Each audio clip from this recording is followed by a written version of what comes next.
こんにちは、斉藤直樹です。今日も気まぐれ添削やっていきたいと思います。今日の作品はこちら。すごくね、可愛らしい雰囲気のイラストですよね。カリン・バーンさんの作品で、タイトルは桜と10耳メイド。コメントいただいております。春の感じを出したかったのですが、背景が浮いて見える。手の形や全体の影の入れ方が苦手。色使いが暗くなってしまうことで困っています。とのことです。はい。猫耳メイドと桜の組み合わせっていうことで、すごくね、甘々な組み合わせで、テーマ選びもいいと思います。やりたいことがはっきりしていて、非常に良いですね。で、添削してほしい部分は、背景と手の形や全体の影、色が暗いっていうことで、割と全体の雰囲気の部分が気になっているように聞こえるんですが、このイラストですね、割と問題がはっきりしていまして、特にこの絵の雰囲気を崩しているのは黒色と緑色ですね。ここがかなり大きなマイナスポイントだと僕は感じました。特にこの緑色なんですけど、緑ってね、すごい難しい色なんですよね、実は。その証拠に、もし仮にこの緑色だけ取り去ってみるとどうなるでしょうか。やってみましょうか。はい、こんな感じでね、緑色だけちょっと消してみましょう。簡単にですけどね、消してみますそうすると、はい、どうでしょう。なんか一気に雰囲気良くなったように感じませんか？なんかまとまったような感じがしますよね。はい、そうなんです。緑ってね、すっごい強い色なので、使い方を間違ってしまうと悪さをする色なんですね。これは気をつけなければいけません。はい、なのでその辺も踏まえつつですね、全体の添削を進めていこうと思います。それでは早速やってみましょう。で、まず僕が気になったのはポージングでしょうか。ポージング、こうしましょうか。はい、これですね、多分お盆だと思うんですが、これですね、胸の下あたりで持ってたんですよ。でもこれだとどういう感情なのかあまり伝わらないような気がします。顔をね、あからめているので、なんか照れているんだと思うんですが、照れとポージングがね、ちょっと結びつきにくいような感じがしています。このポージングと感情が結びついていた方が、絵としては完成度が高く自然に見えます。なのでこれで顔を隠そうと思ってこうしました。で、こうしちゃおうかなと思います。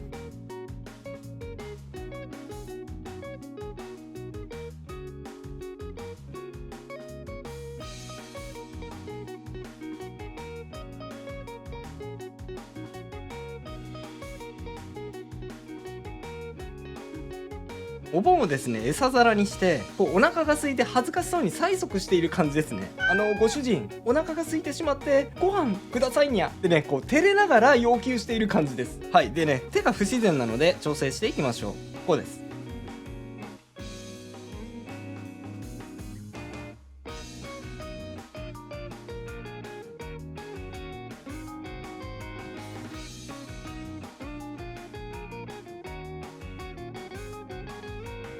はい、こんな感じですね。もともとね、向かって左側の手は、ちょっと腕とのつながりが弱かったように感じますね。こうやってですね、画面端で体が切れるように描く場合は、特に腕とのつながりが不自然になりがちですので、この手がね、ちゃんとこの腕につながっているかなっていうことを確認しながら描くのがいいと思います。はい、今は無理やり変形をかけたので、当然腕と手がつながってないですね。自然につなげていきましょう。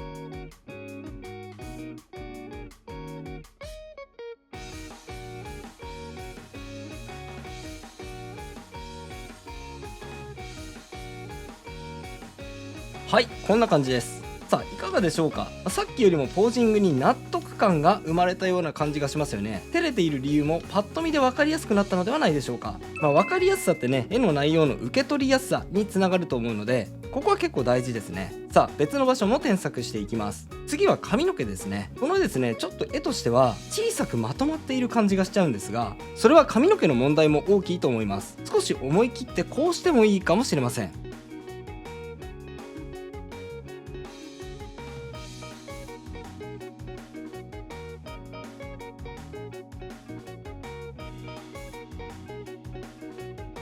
はい、後ろ髪の裾をふわっと外側に広げてキャラのシルエットを大きくしてみました。髪の毛のね、ボリュームが変わってしまったので、元のキャラデザが決まっている場合にはこの手は使えないんですが、デザインに手を加えてもいい場合にはこういう解決法も使うことができます。あとは髪色なんですが、室外が結構ね、明るさが明るいので、このキャラは室内にいるのでちょっと明るさを落として暗くしてあげてもいいかもしれませんね。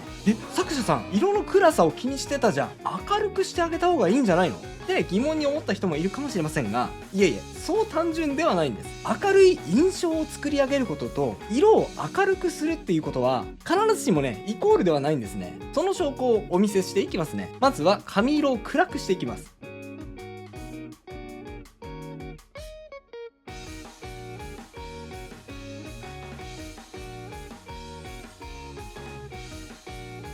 はい、髪色暗くしました。まだ全体の印象は明るくないですね。というか暗くなりましたね。はい、明るさを落としたので当然です。じゃあ次はどうするのか。実はですね、もっと暗くします。この肌色もですね、髪色に合わせて暗く調整しちゃいます。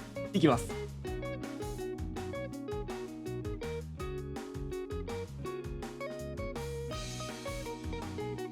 はい、肌色も影色にしてしまいました。で、全体としてはもっと暗くなりましたよね。明るさを暗くしたので当然です。はい、でここでポイントです。この絵の何が暗い印象になっているのかっていうと、2つ原因があります。1つの大きな要因は髪の毛にハイライトが入っていないからですね。はい、もう1つはね、後で説明するんですが、まずは髪の毛のハイライト入れてみましょう。どう印象が変化するでしょうか。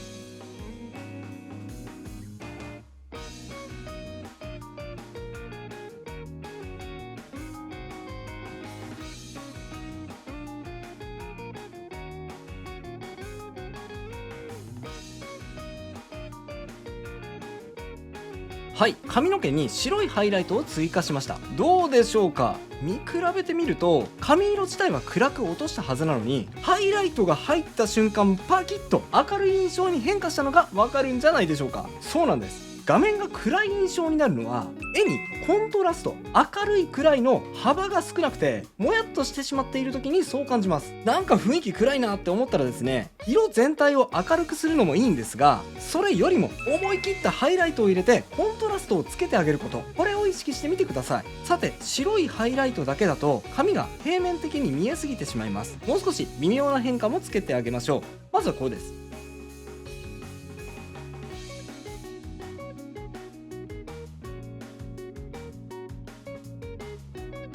はい、白ではなくて薄ピンクのハイライトも追加してみました。この外側の白いハイライトよりも暗いハイライトですね。こうすることで暗い部分ではあるんだけど、ツヤっとしている髪の毛の質感を追加することができますね。はい、頭の丸みも感じることができるようになりました。さらにこうです。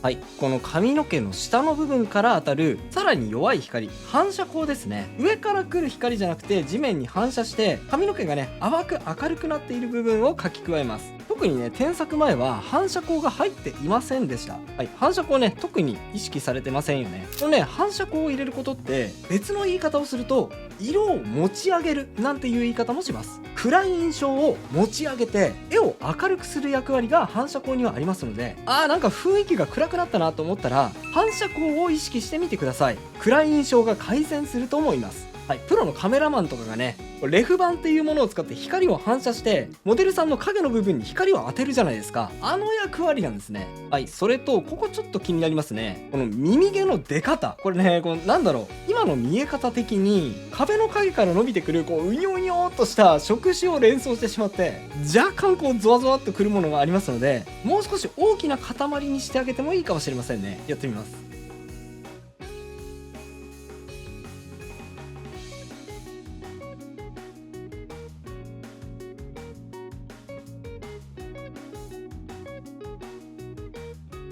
はい、こんな感じです。結構ですね、細かい突起のようなものって人間って生理的に気持ち悪いものを連想しやすいので、ちょっとね、こういうところは細かいかもしれませんが気を使う必要があると思いますね。最後に髪の毛の流れを細くするように線を描き加えていきましょうか。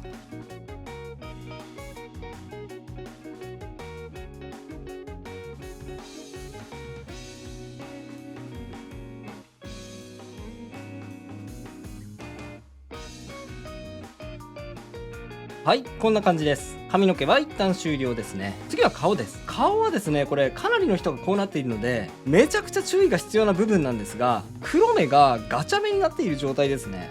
こっちの目がこっち向いてるのに対してこっちの目がこっち向いてるみたいな、極端な話そうなって見えています。おそらくですね、画面をものすごくアップにして描く人とか、あとは小さな画面、携帯とかタブレットとかで描いている人はこうなりがちなんだと思うんですが、目線があっちこっち向いているとですね、もうそれだけで見る人がうわなんか変って一瞬で思ってしまう原因になりますので、ここは一番注意が必要な部分です。直してみますね。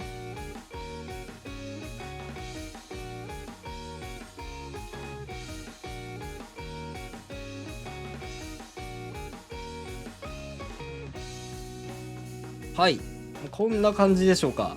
特にねこの状況は室内っていうこともあって、この猫メイドさんが見つめている対象は近くにいるはずです。なので少し寄り目気味にしてあげると、近くの人を見つめているような感じが出ますので、ちょっとね寄り目にしてあげるといいと思います。でここ冒頭でもお伝えしました、この絵の雰囲気を暗くしているのは緑と黒色だと。その黒色の部分なんですが、このですねまつげと服の色が真っ黒なんですね。これがですね絵が暗くなってしまっている大きな原因の一つだと思います。それにですねカラーイラストの場合には、黒って画面の中にあるとすごく浮く色なんです。空間性をぶち壊しにしてしまうほど強い色なので、ほとんどの場合は黒はあんまり使わない方がいいと思います。いや一応補足しておくと、黒に近い暗い茶色とか暗い青の場合には別にいいんですよ。真っ黒がなかなか難しい色だということです。今聞いてもね何言ってるのか分かんないと思うので、ちょっと直してみると理解できると思います。やってみます。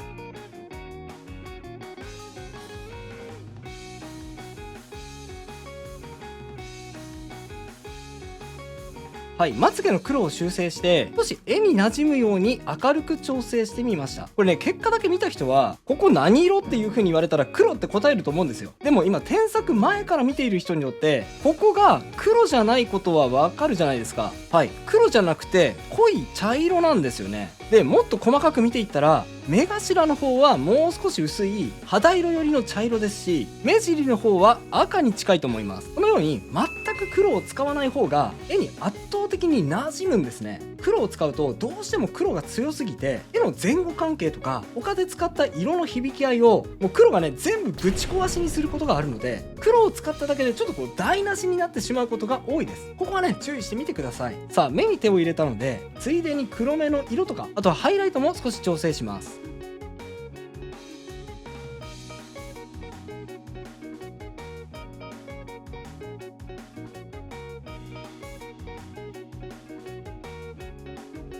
はい、こんな感じ。非常にね細かいと思いますが、この黒目の中心部も黒じゃなくて濃い茶色とかがいいと思いますね。目の透明感がアップすると思います。はい、黒はね本当に気をつけてください。さあちょっと顔の全体を調整してみましょうか。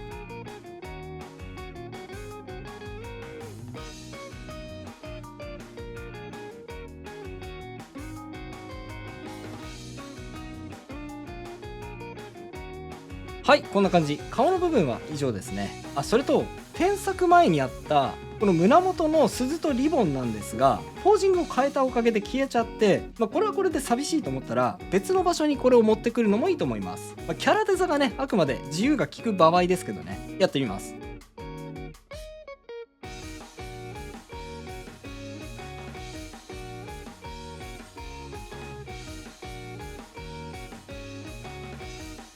はい、こんな感じで耳の下に髪飾りとしてつけてあげてもいいかもしれません。さあ最後に背景ですね。背景はですね、気になるのはこの木の格子の細かさでしょうか。このイラストですね、木の格子の印象がすごく強いです。というのはこの格子の幅がすごく細かいのと、あと細かいだけにですね、さっき指摘した黒い線、これがものすごく密集してしまっています。黒い線はさっき言ったように、そう非常に印象が強いんです。なので黒い線が密集してるってことは、それだけ印象もそこに持ってかれるってことなので、ちょっとね全体で見た時に邪魔になってしまうんですね。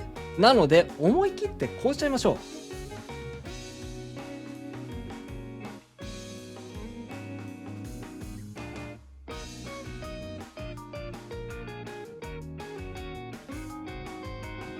はい、木の格子の幅を大きくしてみました。線もね入れてもいいんですが、思い切って背景にはもう線は入れないという判断もありだと思います。で線を入れなくてもこの格子の茶色は印象が強いので、光を書き込んでこの濃い茶色の印象を和らげてあげるのも効果的です。やってみます。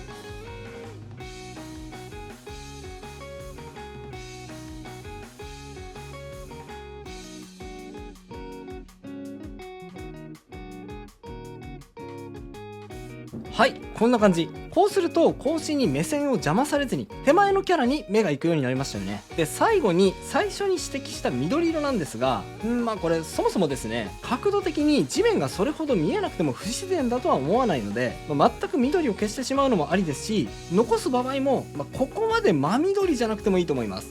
構です。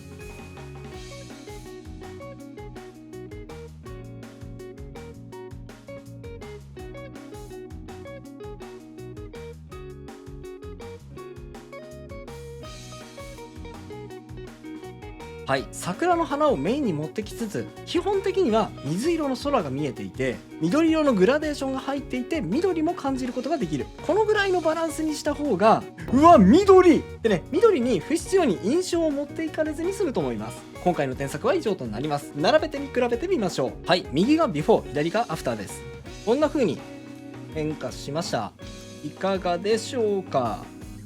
はい、今回の添削は大きなテーマとして黒の使い方を注意しようということに着目しながら添削を進めてきました。画面が暗い印象になる原因は黒をそのまま乗せていて、ことさら黒が浮いてしまっていることが多いです。まつげを描くとき、または服が真っ黒なとき、完全に黒ではなくて、ごめんなさい、最後服の色をね調整するのを忘れていました。ここもね完全な黒じゃなくしていきましょうね。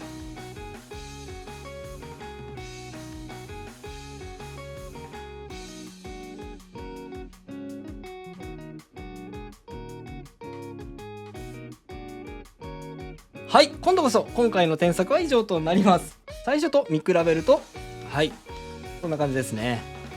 黒をねそのまま真っ黒のまま乗せてしまうと黒が浮いてしまうことが多いです。まつげを描くとき、または服が真っ黒なとき、完全に黒ではなくて濃い茶色、濃い青色にしてあげることで絵に馴染んで変に暗い印象を避けることができます。その他にもハイライトでコントラストをつける、反射光で色を持ち上げる、絵を明るい印象にするためのテクニックを合わせてお伝えしました。ぜひ試してみてくださいね。それと今回は色のテクニックについてお伝えしたわけですが、そもそもまっさらな線画に色をのせるところから最初から丁寧に教えてほしいという方も多いと思います。そんな方にはこちらの動画完全版見栄えアップ色塗り講座をご覧ください。